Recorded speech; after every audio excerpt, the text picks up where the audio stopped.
महाराष्ट्र राज्य अपंग कर्मचारी संघटना शाखा अहमदनगरच्या वतीनं या ठिकाणी एक मीटिंग आयोजित करण्यात आलेली आहे आणि आपल्या अहमदनगर जिल्हा परिषदेने शिक्षण विभागाने जी काही दिव्यांग जे नैसर्गिक आहेत व अनेक वेळा त्यांनी तपासणी केलेली आहे आणि अनेक निसर्गाने अन्याय केला, अशावर जिल्हा परिषद पुन्हा आमच्यावर अन्याय करते की काय अशी शंका सर्व या दिव्यांग शिक्षकांच्या कर्मचाऱ्यांच्या मनात आल्याशिवाय त्या ठिकाणी राहत नाही।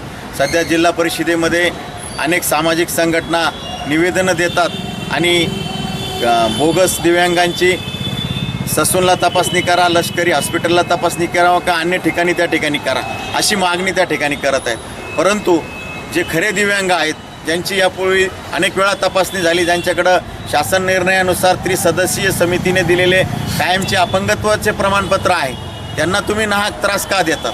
आणि ज्या ठिकाणी तपासणीला दिव्यांग जातात त्या ठिकाणी सुद्धा त्यांना 4-4, 2-2 हेलपटे मारावे लागतात आणि नाहक मनस्ताप त्या ठिकाणी या दिव्यांगांना सहन करावा लागतो।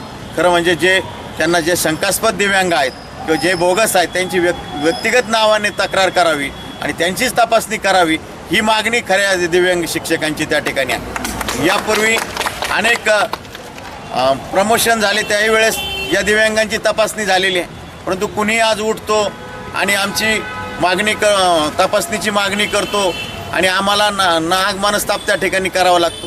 खरं म्हणजे जिल्हा परिषदेने ज्यांची यापूर्वी तपासणी झालेली आहे, ज्यांच्याकडे कायमचे प्रमाणपत्र आहे, त्यांची स्वतंत्र यादी करावी आणि ज्यांची यादी झालेली आहे, ज्यांची तपासणी झालेली, त्यांना हा नाहक मनस्ताप त्यांचा करू नये, त्यांना या तपासणीपासून त्या ठिकाणी सूट देण्यात यावी अशी ही सर्व या बांधवांची या ठिकाणी मागणी आहे आणि ती प्रशासनाने या ठिकाणी मान्य करावी अशी या ठिकाणी आमची अपेक्षा आहे। मी दिव्यांग कर्मचारी संघटना राज्य कोषाध्यक्ष श्री संतोष सरवदे आज जिल्हाध्यक्ष यांनी मांडलेली मागणी व आमच्या सर्व कर्मचारी बंधू भगिनींनी मांडलेली मागणी जर मंजूर झाली नाही तर आम्ही आमरण उपोषण करणार आहोत, जिल्हाधिकारी कार्यालयासमोर आमरण उपोषण करणार आहोत।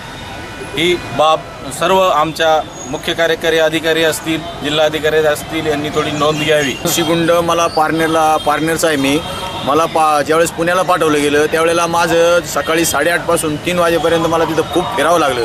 त्याच्यामुळं 8 दिवस माझे दोन्ही खुबे आणि मनका त्या त्या दुखले त्या याच्यामुळं शारीरिक खूप त्रास झाला मला। त्याच्यामुळं मला ह्या प्रक्रियेतून माझ्यासारख्या अनेक अपंगांना ओरिजिनल अपंगांना वगळण्यात यावं अशी माझी हिरिरीनं आणि प्राधान्याने मागणी राहील प्रशासनाकडे। मी अनिल ओळ। अनुभव असा आहे की निसर्गानं आमच्यावर अन्याय असा जबरदस्त केलेला आहे। लहानपणापासून आम्ही वेगवेगळ्या शब्दांना संबोधलो गेलो, लंगड्या, आंधळे, बिंदळे असे आम्हाला। आणि आता एवढी वर्ष सर्व्हिस केली, 22 वर्ष सर्व्हिस केली, 5-6 वेळा जिल्हा परिषदेच्या जिल्हा रुग्णालयामधून आम्ही 3-3 वेळा सर्टिफिकेट काढलेले आहे, परंतु तरीही यादीमध्ये नाव आहे म्हणून ससूनला जावं लागतं। ससूनला गेल्यानंतर पहिल्या चक्रामध्ये डॉक्टर भेटलेच नाही आणि इतकं हॅरेसमेंट झालं का असं वाटतं आता का जायचं, तर आता जे होईल ते होईल, आम्ही ससूनला जाणार नाही, आम्ही नैसर्गिक अपंग आहोत आणि आमच्यावर तो अन्याय का सहन करायचा। तुम्हाला जर कोणाबद्दल शंका असेल तर ज्याच्यावर शंका आहे त्याचं नाव तुम्ही प्रत्यक्ष घ्या आणि त्याला पाठवा ना। पण आमच्याकडं ओरिजिनल आहोत आम्ही आणि नैसर्गिक आहोत, पोलिओला अपंग आहोत आणि आम्हाला तिकडे ससूनला कशासाठी पाठवतो तुम्ही? याचा प्रशासनाने याचा विचार केला पाहिजे आणि जे पोलिओ नैसर्गिक अपंग आहे याची यादी सेपरेट करावी, त्यांना त्रास देऊ नये अशी आमची मागणी आहे। सर, मी जपकर संध्या अशोक सध्या कुटुंबी आखाडे मुख्याध्यापिका म्हणून कार्यरत आहे।